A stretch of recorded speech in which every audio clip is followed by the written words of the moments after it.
Buat teman-teman semua yang ikutin Edis TV, kalian wajib dengerin ya, dengerin apa kata Edis TV di bawah ini. Sekali lagi saya umumkan ya teman-teman ya, kalau ada akun Edis TV, baik itu di TikTok, baik itu di YouTube, baik itu di Facebook, tolong Anda periksa apakah akun itu asli atau tidak.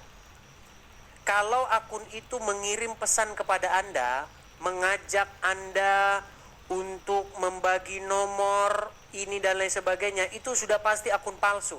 Karena saya sudah menerima beberapa laporan dari orang-orang bahwa ada akun palsu Edis TV yang mengajak seperti itu, berlangganan lah apa segala macam, langsung diblokir saja teman-teman. Ya, karena itu akun palsu. Jadi kalau ada akun Edis TV kirim pesan kepada kalian, minta bayaran, minta duit, minta ini, blokir, karena itu penipuan. Ya, sekali lagi teman-teman, supaya tidak banyak lagi korban berjatuhan. Saya minta kepada teman-teman yang di Facebook, saya minta kepada teman-teman yang di platform sosial media manapun, tolong diupload ya.